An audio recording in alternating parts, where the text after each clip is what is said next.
Hi. In our last video together, we set up a Moodle workshop.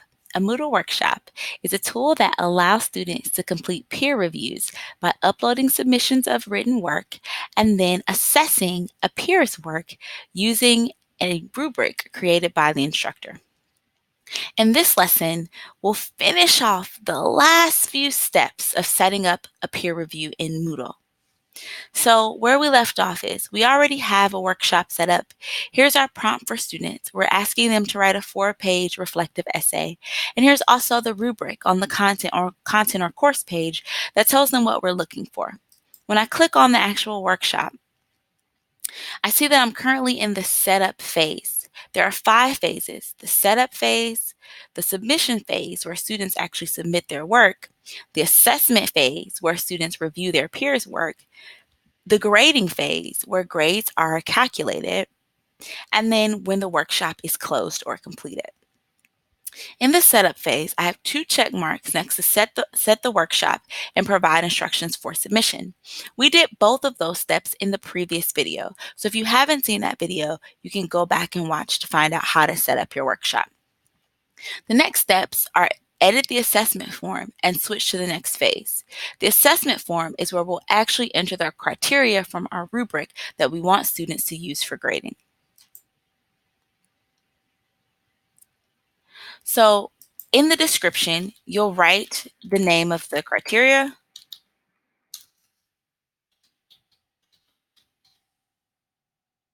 and then you'll list the descriptions for each one of these. So we're going to have students can make a 0, 3, or a 5. And this last one, I'll just leave at 0. Now I'm going to copy and paste my criteria for the rubric into this section, and then I'll be back in just a minute. So now I've added all of my criteria. For organization, they can get 0, 3, or 5 points. For content, they can get 0, 3, or 5 points. And for writing quality, they can get 0, 3, or 5 points. By default, the Moodle is going to give you 4 level grades and definition spaces, but if you don't want to use all 4, you can just set that to 0.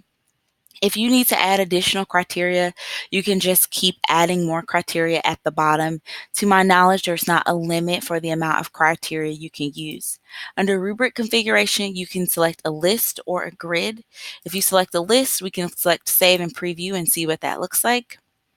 So as a list, it lists the criteria, and then it lists the 3 levels or grades. And then this is a space where students can jot down their overall feedback for students or explain why they gave some of the feedback they did in the different categories. You can also do it as a grid, which will look more like a table format. So I'm going to save and close. And now you'll notice that everything is checked here.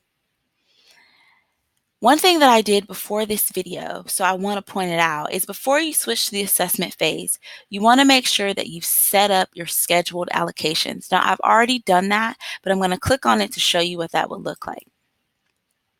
Allocations are how you decide the ways in which students will review peers' work. And you also decide how many times a piece of work should be reviewed. So right now, I do have a scheduled allocation, and it says automatically allocate submissions at the end of the submission phase. You don't have to check that box. If you don't check that box, that means you'll manually have to allocate that. But if you check that box, it makes it easier on you because that means students will just see whose paper they're supposed to review, and it'll automatically be done.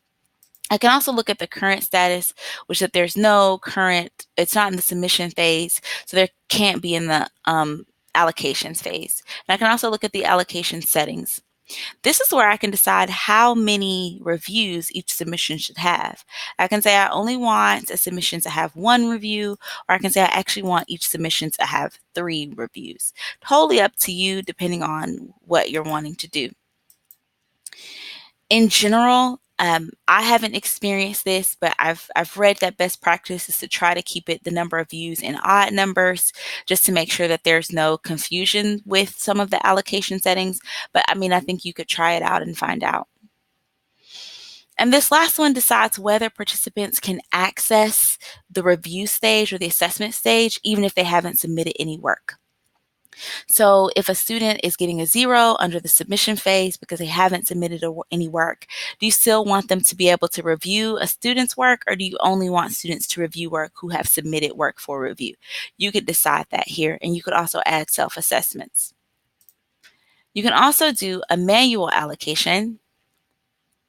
So these are 2 students that are in my class. And right now, neither of these students have submitted any work, so there's nothing to review. And they also haven't been allocated yet, so it doesn't tell me who's the reviewer. But when you actually have a class, all of your students will be listed here, as well as what they've submitted, who they are, and who their reviewers are. I didn't click save. I clicked leave, and I didn't click save without moving the page. So it's important that you remember to always save your changes if you are moving from one page to another. So right now it says that I'm going to do randomly assign allocations, and just right now there's no allocations to add. So everything here looks good. To get back to the original page, I'm going to use the breadcrumbs at the top to go back to reflection 1. And now I'm back at my setup page. Now you see how it says expected to?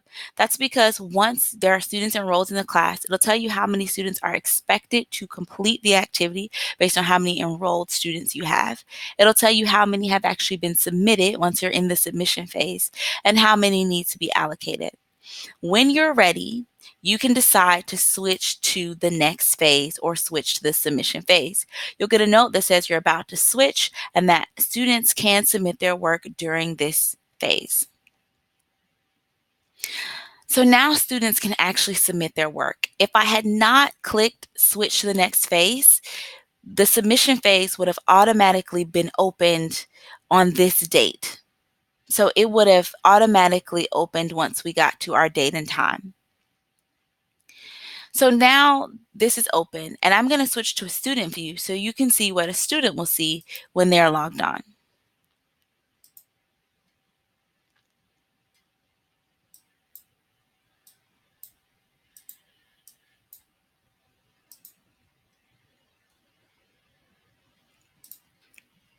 So when a student is viewing this page and they come here, and we'll actually go back to the original page. So when a student is on the workshop page, they see that this workshop, they read the description, and they can click reflection. And it says submit your work, and it's a grayed out check, which means this student still needs to submit work. So they can see the rubric again, and they can also read the instructions for submission that talk about the deadlines and any other additional details you want to add. Here it says your submission. So when I'm ready, I can actually start preparing my submission by clicking start preparing my submission. I can read the submission again. Now remember, they don't actually have to put any content here because we ask that students upload it as a Word document. So I'm going to go to add, and I'm just going to choose a file to upload.